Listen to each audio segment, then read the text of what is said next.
하나님이 날 사랑하심이 어디서 있다고요? 네, 성경에 써 있답니다. 그것에는 확신이 있나요?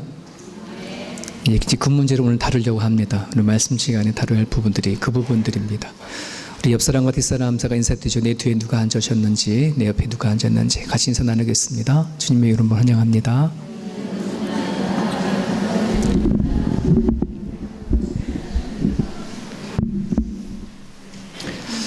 최근에 한국 영화 중에 개봉했던 영화가 있습니다. 증인이라고. 혹시 보신 분 계십니까? 예. 고등학교 소녀가 경험했던 부분인데, 거기 나오는 고등학교 소녀는 자폐아를 걸렸습니다. 자폐를 갖고 있는 소녀인데, 우연치 않게 자기 집의 창문의 건너편에 있는 집에서 살인 사건을 목격하게 되어집니다. 근데 그 살인 사건이 어떤 한 가정부 아주머니가 그 집의 주인이셨던 할아버지를 이렇게 죽이는, 이렇게 검은 봉다리를 씌워서 죽이는 살인 장면인데, 멀리서 보면 이게 할아버지가 자살을 하려고 한 건지 가정주부 아주머니가 죽이려고 한 거였는지 겉에 봐서는 잘 몰라요. 아니나 다를까 사건이 일어난 다음에 이 살인을 한 가정주부 아주머니가 이렇게 법정에서 얘기를 합니다.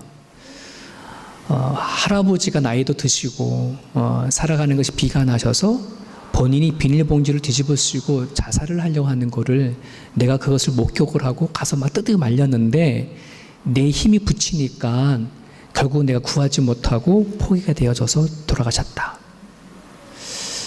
얼핏 봐도 그렇게 보여지는 거예요. 예, 특별히 죽일 상황이 되어지지 않을까.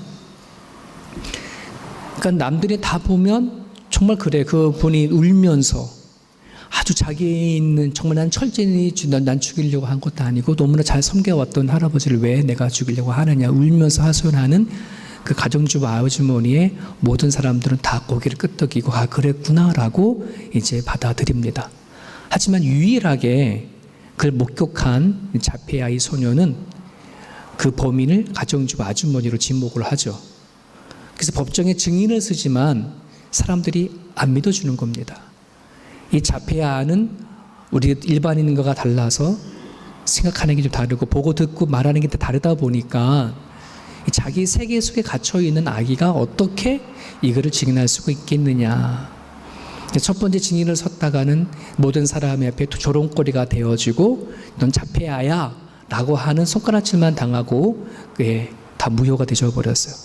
재판 결과는 가정주부 아주머니는 무죄가 선언이 되어졌죠. 하지만 양심이 있는 변호사가 끊임없이 그 아이를 찾아가서 그 아이가 정말 본 것이 진짜인가를 찾아가는 과정 속에 나중에는 이 아이가 그 어떤 누구도 갖지 못하고 있는 특별한 능력을 하나 갖고 있는 거예요. 자폐 아이가 좀 대체적으로 그런 능력을 갖고 있잖아요. 이 아이는 초시계가 탁탁탁 움직이는 것도 소리가 너무 크게 들릴 정도로의 청각에 민감한 아이인데, 사건이 있는 당시에 가정주부 아주머니가 봉다리를 뒤집어쓰고 막 씨름하는 것 안에 그 아주머니가 말했던 얘기를 이 아이는 다 들은 거예요. 그러니까 겉에 봤었을 때에는 도와주려고 했는지 했는지 모르겠지만 그 아주머니가 할아버지를 죽이는 과정 가운데 말을 했던 것들이 108마디가 되는 108마디 글자의 말을 했는데 그거를 마치 녹음한 것처럼 법정에서 이 아이가 다 똑같이 얘기를 하는 거예요. 그 말을 들은 모든 사람들은 당연히 지목할 수밖에 없죠. 그 아이가 그 법정에 섰을 때에 자기는 어떻게 또 쓰게 되어지면 부끄러움을 당하고 자폐아라고 놀릴 수 있을지 모르지만 내가 들은 소리, 나만이 들은 소리, 그걸 너무나 확신하기 때문에 그 법정에 서서 증인을 할 수 있는 그런 이제 이야기를 다루고 있습니다. 그래서 그 당시 많은 사람들이 갖고 있는 자폐에 대한 편견이라든지 이러한 것들을 좀 바꾸는 그런 영화인데요. 여러분은 우리가 살아가는 데 있어서도 분명히 하나님께서 우리에게 이렇게 요청합니다. 너 나를 믿니? 정말 오늘 찬양대가 찬양했던 것처럼 성경에 하나님이 날 사랑한다고 써져 있는데 정말 그것을 너가 확실히 믿니? 이게 되게 중요해요. 확실하니? 이런 말입니다. 여러분, 증인자로 쓴다는 것은 확실하지 않으면 증인자를 쓸 수가 없어요. 도리어 그 자리가 두려운 자리가 되어지고 그 자리가 불안한 자리가 되어지지, 본인이 들은 게 확실해져야지만 증인으로 쓸 수 있는 거예요. 증인의 절대적인 조건이 뭐냐? 확실성이거든요. 근데 오늘 성경에는 분명히 우리가 성령이 너에게 임하시면 우리를 증인으로 삼겠다, 증인이 되게 한다. 하나님은 여러분들을 세상에 수많은 모래같이 많은 사람들 중에 선택해서 부르셔서 택하셔서 이제 하나님의 자녀로 삼게 하셨지 않습니까? 하나님은 우리들에게 원하시는 것이 있습니다. 여러분, 우리가 뭐 위대한 일을 하기에 이런 것보다 정말 하나님이 살아 계신 것과 하나님 우리를 부르신 것과 하나님이 우리들의 아버지인 것과 그 사랑하신 하나님이 내가 함께 동행하신다는 사실을 확실히 증인하며 살아가기를 원하시는 것이 하나님 우리들의 바람이라고 저는 믿습니다. 예. 그런 부분에서 여러분들이 증인으로 살아가냔 말이죠. 살아간 삶 속에. 근데 대부분의 많은 사람들은 하나님을 믿고 아는 것과 내가 삶 속에서의 삶에 적용하고 살아가는 모습이 참 많이 갭이 많이 생긴다는 것을 보게 되어져요. 뭔가 분명히 알고 믿어요. 알지만 막상 살아가는 삶 속에서는 하나님에 대하여서 또 예수님에 대하여서 성령에 대하여서 자신있게 말하지 못하는 사람들도 참 많죠. 하나님을 믿는데 내가 되게 불안하고 하나님을 믿는데 기쁨이 없고 하나님을 믿는데 감사가 없으니까 뭐가 되는 거예요? 삶 속에서 아는 역할을 끼치지 못하게 되어지죠. 그 이유가 뭘까? 확실성이라는 문제예요. 확실성. 정말 내가 여러분 믿는 하나님이 정말 확실하다, 내가 믿는 이 성경에 대한 지식이 확실하다라고 하는 이 확실성이 있어야 반드시 내가 살아간 삶 속에서의 드러나는 증인도의 삶이 나타난다고 한다는 것이에요. 여러분, 질문 하나를 좀 드려볼게요. 자, 그러면 확신이 없어도 믿음을 가질 수 있을까요? 지난주하고 조금 다른 차원의 질문인데, 확신이 없어도 믿음을 가질 수 있을까요? 제가 답부터 말하면 예스입니다. 그렇습니다. 확실하지 않아도 믿음은 가질 수 있어요. 한번 볼까요? 우리 마태복음 14장 31절 같이 한번 읽어보겠습니다. 시작. 예수께서 즉시 손을 내밀어 그를 붙잡으시며 이르시되 믿음이 작은 자여 왜 의심하였느냐. 누구한테 한 소리일까요? 예수님이 물에 빠지고 있는 베드로에게. 풍랑을 잃은 상황 속에서 예수님께서 저 멀리 밤에 오시는 거예요. 그거를 발견해서 제자들이 예수님이구나 발견하고 나서는 베드로가 너무 반가운 나머지 자기도 물 위에 걷겠다는 거죠. 예수님이 오라.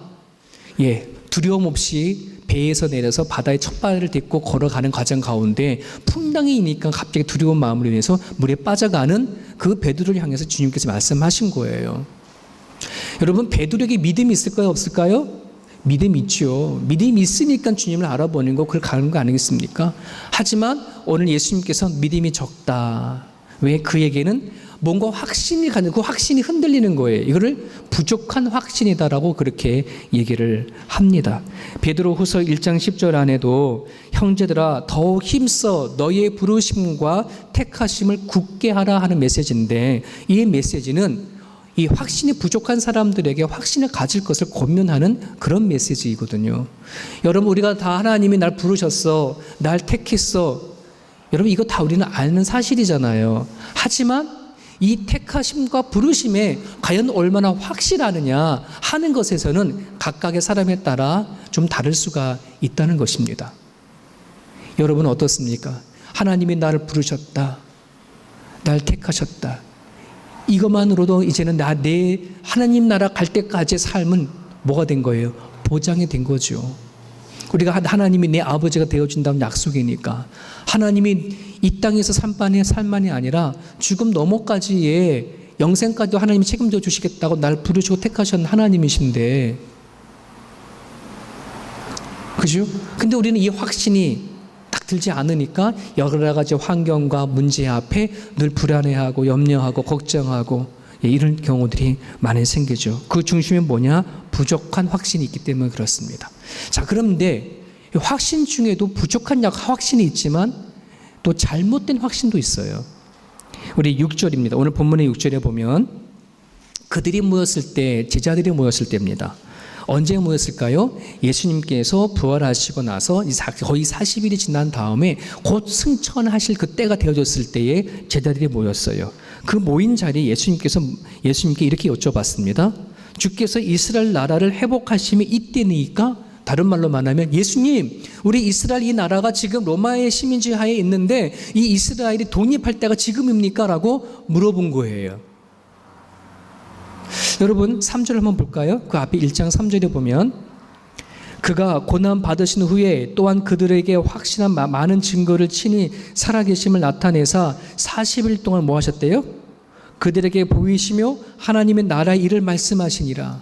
죽은 다음에 부활하신 예수님께서 40일 동안 그 땅에 머물면서 제자들에게 하나님의 나라의 일을 말씀하셨어요. 그때만 40일 만의 문제가 아니라 3년간을 제자들과 함께 하나님의 나라를 말씀하시고 하나님의 일을 말씀하시고 그렇게 했음에도 불구하고 지금 제자들은 이 상황 속에서 무슨 얘기를 하는 거예요? 지금 이스라엘의 민족이 독립이 언제 할 겁니까?를 물어봐. 참 되게 애국심이 대단한 것 같아요. 여러분 예수님께서는 지금 하나님의 나라 얘기를 한 거예요. 하나님 나라는 이스라엘 나라를 얘기하는 것이 아니라 전 세계적으로 하나님께 통치하실 다스림을 얘기를 하고 있는데 여전히 그들이 바라보는 예수님의 말씀을 수많은 많은 얘기 들었음에도 불구하고 그들 생각에서 받아들이는 마음과 생각은 오로지 이스라엘의 독립만을 얘기하고 있는 그 생각을 갖고 있어요. 이게 잘못된 확신이라는 거예요. 예수님이 그런 분으로 오신 분이 아니거든요. 그래서 오직 답답했으면은 예수님께 그 다음에 뭐라 얘기합니까? 이스라엘의 독립의 때와 시기는 하나님 아버지의 권한이지 너는 알 바 아니야. 이게 어떻게 보면 하나님 예수님께 되게 속상한 마음을 가지고 던진 말씀 같아요. 너는 알 바 아니야. 지금까지도 아직도 그 얘기하냐? 이제 곧 예수님이 승천하실 날이 곧 안 됐는데. 사랑하는 여러분, 우리도 살아가면서 얼마든지 부족한 확신과 잘못된 확신으로 이렇게 내가 하나님을 믿는 그 믿음이 약간 틀어지거나 잘못될 수가 있습니다. 잘못된 확신을 갖고 있으면 하나님의 말씀을 받아들일 때 잘못 받아들이거나 이해하지 못하게 되어요. 그렇게 되어지면 내 믿음이 연약해져 버리고 말씀의 관계가 되어지지 않은 말씀에서 벗어난 이야기를 하게 되어지고 말씀 속에 적용이 되지 않은 삶을 살아가게 되어지죠. 그럼에도 불구하고 오늘 예수님께서는 그 제자들의 생각을 다시 조정해 주시죠. 그래서 8절에 보면 엉뚱하게 질문하는 제자들, 동문서답을 하고 있는 그 제자들에게 실망하지 않고 예수님께서는 이렇게 또 말씀하십니다. 8절, 오직 성령이 너에게 임하시면 너희가 권능을 받고 예루살렘과 온 유다와 사마리와 땅까지 이르러 그다음 뭐예요? 내 증인이 된다. 성령이 임하면 너희들의 증인이 된다. 지금 너희들이 말하는 것, 요 자체를 가지고서는 결코 예수님의 증인이 되어줄 수가 없어요. 하지만 성령이 너한테 임하게 되어지면 하나님 예수님께서 이 땅에서 어떤 말씀을 하셨는지, 하나님의 나라가 뭔지, 하나님의 이야기가 일이 뭔지를 너네들이 전할 수 있는 증인으로 살아갈 거다라고 하는 그 메시지를 우리에게 전달을 해 주시죠. 사랑하는 여러분, 오늘날 저나 여러분들이나 성령을 다 받으신 분입니다. 지난주에 거듭난다고 여쭤봤죠. 그죠? 그래서 여러분들이 아멘 하신 분이 많으셨습니다. 성령 세례 받으셨습니까? 여쭤봤더니 여쭤보신 분들도 있으십니다. 여러분들이 성령을 받으셨습니다. 성령 안에 예수님을 고백하는 사람이 되어졌음에도 불구하고 그런데 과연 그러면 우리는 내가 살아간 삶의 그 현장에 예수님의 증인으로 살아가는 삶의 모습이 과연 있는가를 한번 점검해 보게 되어지죠. 근데 솔직히 말하면 약간 고민이 되죠. 그죠? 분명히 확신이 있는 것 같은데 하나님 살아계신 것 같고 내가 믿는 것 같은데 과연 살아가는 내 삶에서엔 과연 예수의 증인자로 살아가는가를 보면 역시 고민이 되어집니다. 예전에 그 이어령 교수님이 기독교인들을 대상으로 특강을 하셨을 때에 이어령 교수님도 그런 고민을 하신 적이 있으셨어요. 본인은 분명히 성경을 보니까 하나님이 있는 존재를 느껴지는 것 같아. 그러니까 객관적으로 성경에서 말하는 것은 믿어지는 거 확실한 것 같은데 여전히 그 확신이, 이 사실이 자기 마음에 와 닿지 않는 것에 대해서 고민을 끊임없이 하는 것을 보아왔어요. 예, 그때 많은 믿음의 학생들을 놓고 강의하셨음에도 불구하고 그분은 크리스찬들이 아니었었어요. 어느 누구보다도 성경을 많이 읽고 어느 누구보다도 성경에 대한 강의를 많이 했던 교수님이었지만 나중에서야 정말 성령이 그에게 임하고 나서는 지성에서 영성으로의 책을 쓰게 되셨지만 말이죠. 오늘도 많은 그리스도인들이 요 고민에 서 있는 사람들이 되게 많아요. 아까 찬양대원들이 하나님이 날 사랑하심 성경에 써있네라고 그렇게 말하는 객관적인 사실을 받아들여서 알 것 같아, 그런 것 같은데 그 사랑은 내 안에선 전혀 터치가 되지 않는, 그죠? 그래서 우리는 고민되어지고 살아간 삶 속에서 여전히 사랑에 대한 갈급함이 있고 하는 것이 일어나지 않습니까?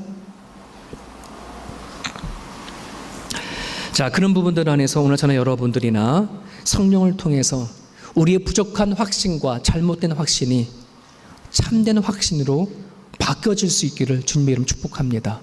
이 바뀌어져야 돼요. 부족한 확신, 잘못된 확신이 진짜 확신으로 와 닿아야 되어지는데 우리가 신학적 용어로 확신에는 두 가지가 있다고 얘기를 합니다.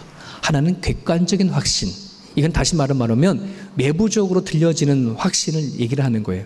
예를 들어 아까 찬양을 했으면 찬양의 가사라든지 말씀을 전할 때 또 성경 기록되어 있는 걸 읽을 때에 이 성경의 말씀을 우리는 그 사실이라고 믿는 믿음을 갖고는 있지만 아직 여기 있는 말씀이 내 안에서 역사되지 않잖아요. 그죠? 그래서 이런 객관적인 확신이라 그래요. 하지만 주관적인 확신이라고 하는 것이 있어요. 이거는 내 안에서 일어나는 확신을 얘기하는 거예요. 그러니까 많은 사람들이 요 두 가지를 왔다 갔다, 어떤 사람은 객관적인 확신을 갖고는 있으나 주관적인 확신이 없고, 또 어떤 사람은 주관적인 확신이 있는 것 같으나 객관적인 확신이 없어서 여기 잘 되지 않는 부분들이 있는데 참된 확신, 이 두 가지를 다 포함하는 거예요. 다 포함하는 거예요. 자, 그럼 이 세 가지, 객관적인 확신과 주관적인 확신, 세 가지, 이 두 가지가 다 갖고 있었을 때 참된 확신이 과연 뭐냐라고 질문하면 우리는 이 세 가지를 답해야 돼요. 하나는 하나님의 말씀을 믿는 확신을 얘기해야 돼. 자, 우리 말씀 같이 볼게요. 요한일서 5장 10절과 11절입니다. 같이 읽어볼게요. 시작.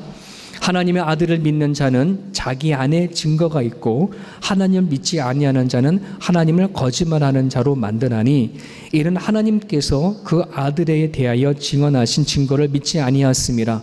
또 증거는 이것이니 하나님이 우리에게 영생을 주신 것과 이 생명이 그의 아들 안에 있는 그것이니라. 요한복음 5장 24절 시작. 내가 진실로 진실로 너에게 이르노니 내 말을 듣고 또 나를 보내신 이를 믿는 자는 영생을 얻었고 심판에 이르지 아니하나니 사망에서 생명으로 옮겨졌느니라. 자, 성경에서 말하는 이 말씀에 대한 확신이 여러분들이 있나요? 받아들이시나요? 이걸 객관적인 확신이라고 얘기를 합니다.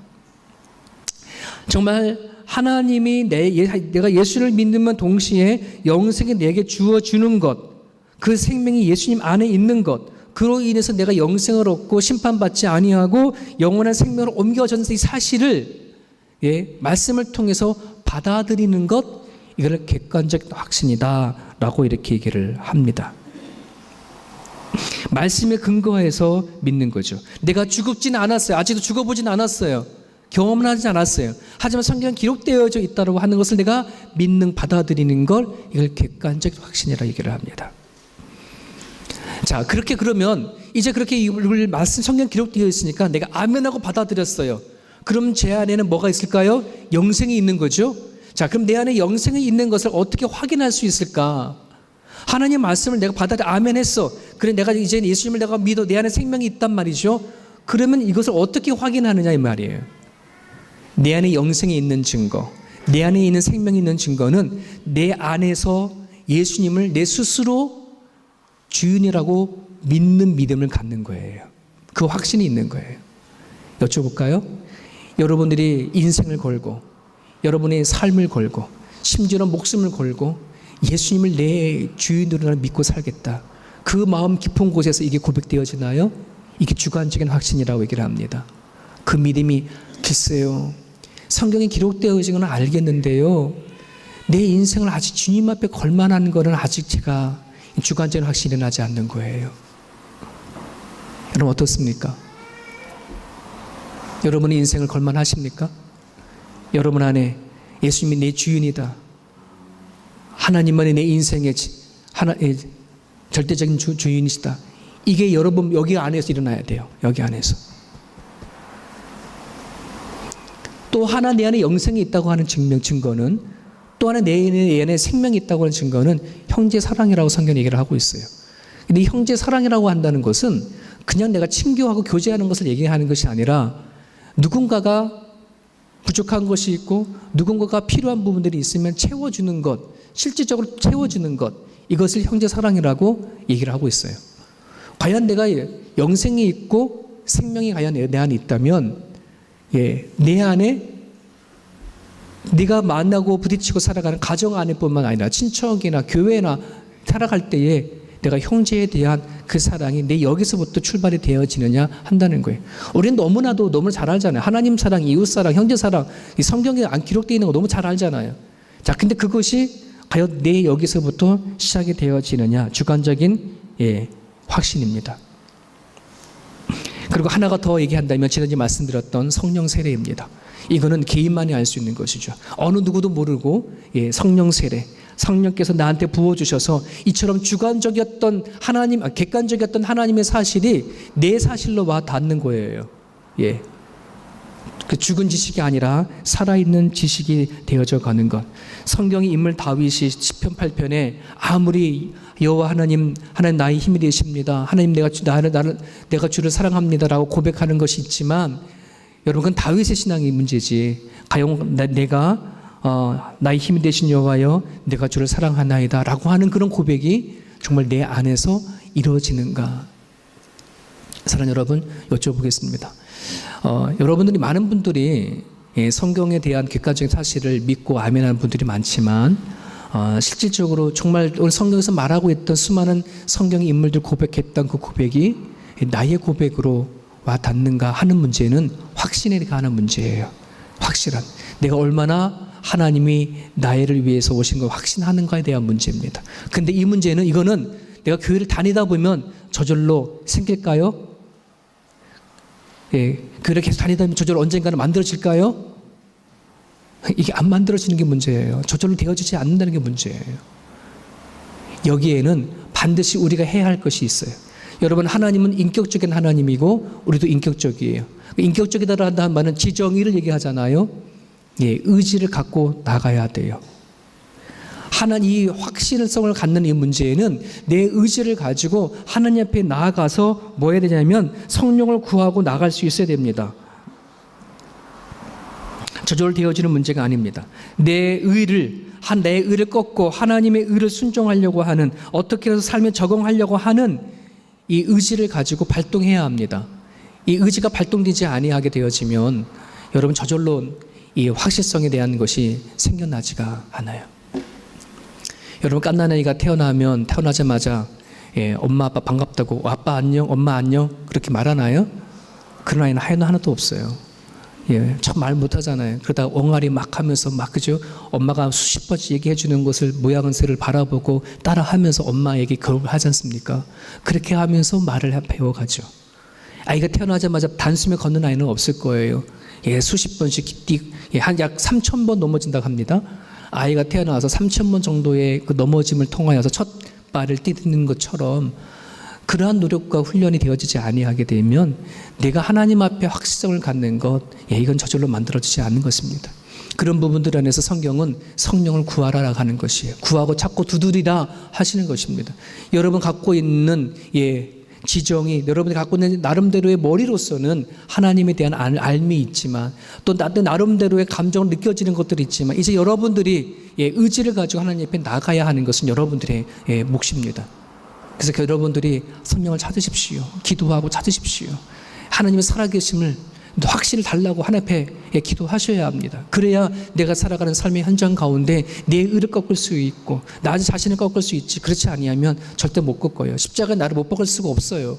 그게 가능합니까? 못 받습니다. 내가 살아온 것이 얼마인데, 내가 배운 것이 얼마인데, 내 인생을 속에서 배운 것이 얼마인데 이것을 단숨에 십자가를 못 박을 수가 있겠습니까? 못 박는 거예요. 예, 그러려면 정말 살아계신 성령 하나님이 내 눈으로 보여주고 내 손으로 만진바 되어져서 그런 확신을 가져야 예, 그제서 십자가를 못 박을 수가 있는 거예요. 말씀을 마무리하려고 합니다. 마틴 로이즈 존스라고 하는 목사님이 예, 우리가 성령을 통해서 임하여져서 증인이 되어져 살아가는 사람들에게는 반드시 이 세 가지가 나타나게 되어져 있다. 내가 과연 하나님의 성령을 임하여져서 증인자로 살아가는 삶이 내 가운데 있는가? 정말 내 가운데 하나님에 대한 확신성을 가지고 살아가는 것이 있는가라고 할 때 세 가지를 질문 던져라. 첫 번째는 겸손이라고 하는 겁니다. 처음부터 끝까지가 겸손이다.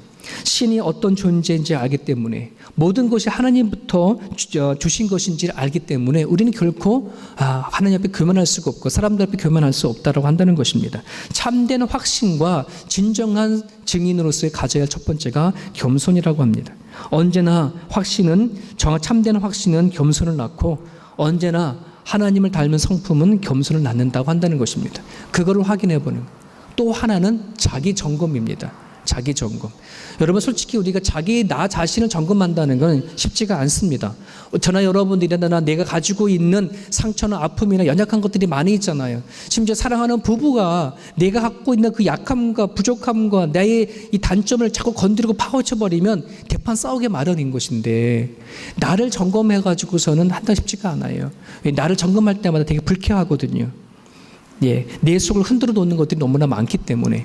하지만 예, 참된 확신을 갖고 있는 하나님이 나를 선택하고 부르신 것에 대한 그 확신이 있다면 항상 자기 점검을 할 거를 얘기를 하고 있습니다. 그래서 갈라디아서는 그 성경 하나님의 말씀을 거울로 비유를 했지 않습니까? 내 안에 과연 하나님이 서 있는 것이 맞느냐, 내 안에 어떤 허물이 있느냐, 내가 서 있는 자리가 맞느냐 스스로 점검하지 아니하게 되어지면 안 된다는 것입니다.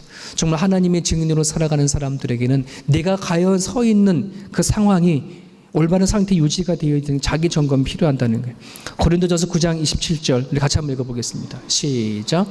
내가 내 몸을 쳐 복종하게 함은 내가 남에게 전파한 후에 자신이 도리어 버림을 당할까 두려워함이라. 예, 그렇습니다. 우리 모두가 하나님을 얘기를 하고 예수님을 전하지만 정말 전하는 결국 내가 버림을 받고 그러면 안 되잖아요. 전하는 자가 버림을 받는다면 안 되잖아요. 항상 나를 향해서 뭐예요? 자기 점검이 있어져야 된다는 것입니다. 그래서 고린도 교인들 향해서도 너희는 믿음 안에 있는가? 너의 자신을 시험하고 항상 너의 자신을 확증하라. 이게 바울의 우리에게 줬던 메시지처럼. 또 하나가 뭐냐면 예수를 닮고 싶은 소망이 있느냐라고 얘기하고 있습니다.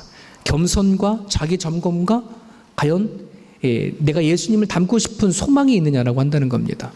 여러분 아이들은 성장하고 자라면 누구를 통해서 뭘 배워요? 부모를 통해서 말을 배우고 습관을 배우고 행동을 봐하고 성품까지도 이 아이들은 보고 배우고 자라가잖아요. 그죠?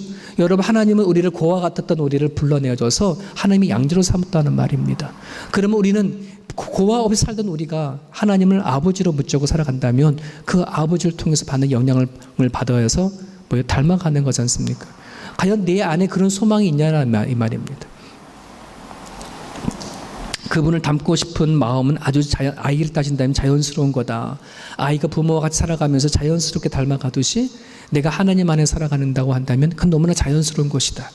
그런데 여러분들이 내가 살아갈 때에 과연 내가 성령 안에서의 온전한 증인으로 살아가는지를 바라본다면 내가 하나님을 닮고 싶어하는 그러한 욕구가 있는가? 하나님 성품을 닮아가자 하는 그런 마음이 내 안에 있는가? 하나님의 눈으로 하나님의 시선으로 하나님의 마음으로 사람을 바라보려 하는 마음이 있는가? 이것이 소망이라 가져야 된다고 얘기를 하고 있습니다. 오늘 저와 여러분들이 어떠한 확신을 갖고 살아갈지 모르겠지만 아마 서로 갖고 있는 그 확신의 차이는 좀 다를 거라고 생각이 되어집니다만 하나님 안에 그 부족하고 또 잘못된 확신들이 참된 확신으로 성령을 통해서 회복되어 갈 수 있는 저와 여러분의 모습이 되어줄 수 있기를 간절히 바랍니다. 성령 하나님 그렇게 하시겠다고, 성령이 임재하면 증인을 만드시겠다고 약속하셨으니까 이제 여러분들 우리는 하기만 하면 돼요. 뭐요? 내 마음에 받아들이기만 하면 돼요. 여러분들이 성령을 모셔서 하나님 내 안에 오시옵소서, 나를 만들어 주십시오. 나는 원석과 같고 나는 길거리 버려진 나무와 같을지 모르지만 하나님 나를 쪼아버리고 깎아버려져서 나를 하나님이 쓰시기에 좋은 그런 사람을 만들어 달라고, 저나 여러분들이 하나님 앞에 그런 기도로 나아갈 수 있기를 간절히 바랍니다. 같이 참 기도하겠습니다.